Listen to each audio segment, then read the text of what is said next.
what has been going on in the economy and everything else today. It is interesting times for sure. That when you look across the board, that a lot of geopolitical tension with Iran, we got artificial intelligence displacing jobs faster than policy can keep up. I don't know what we're going to do in regards to that. We got persistent inflation that hasn't fully released, its grip on the economy with the oil prices spiking. I wrote an article last week about that. The price of oil that went over $110, and it's only going to get worse. That inflation is going to continue to kick up the longer the Strait of Hormuz stays closed. We're at war, and there's instability across the board. So a lot of things happening there. Federal job cuts, continue to hit right in our DMV backyard. There's a lot of court cases that's going to see, hey, was that unlawful? Was it lawful? A lot of challenges there. And, and a lot of people who thought they had a stable career and getting letters that they never expected, to get released. We just saw Oracle they laid off 30,000 people via email, took their credentials, and next thing you know, you couldn't even log back in. Personally had, individuals working at tech companies, that, hey, they made changes, and, whatever, that you have to look at. Nobody cares about your well-being more than you, but there's a lot of uncertainty right now in the job market.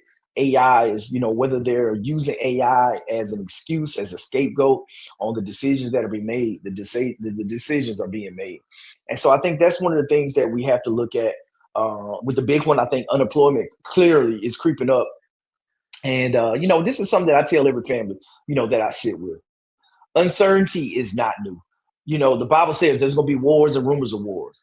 There's always going to be changes happening in the economy. I think now at a more rapid pace, but change nonetheless. And so what's new is whether you have a plan or you don't.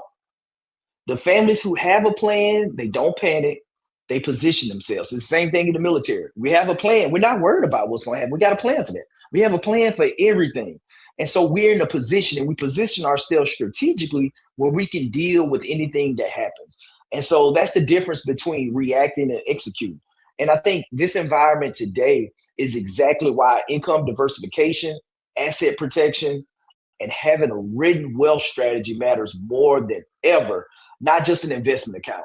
And you got to have a real plan that's focused on your income, it's focused on your protection, your growth, your diversification, your legacy. And they all have to work together. And we got to throw in the tax implications. You got to understand the tax implications and the accounts that you're using and how that all rolls up. And if you don't have that, then that's the conversation we need to have, because you're doing yourself a disservice.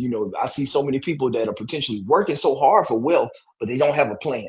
You have to have a structured plan, because if you don't have a plan, you plan to fail.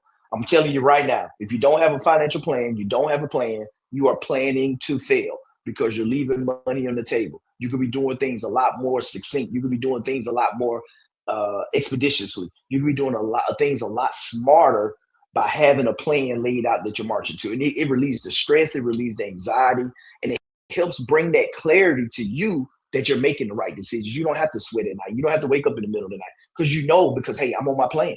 And I know the success rate of my plan, if I stick to this, where it's going to take me, and I know where I'm going. And I think, going into that, it goes into how are people planning out and building wealth in today's market. And I think, one of the deals that I talked about, I wrote a big one. I probably should go do a video about that one too. On just Amazon paid over $470 million for a college campus in Ashburn, Virginia.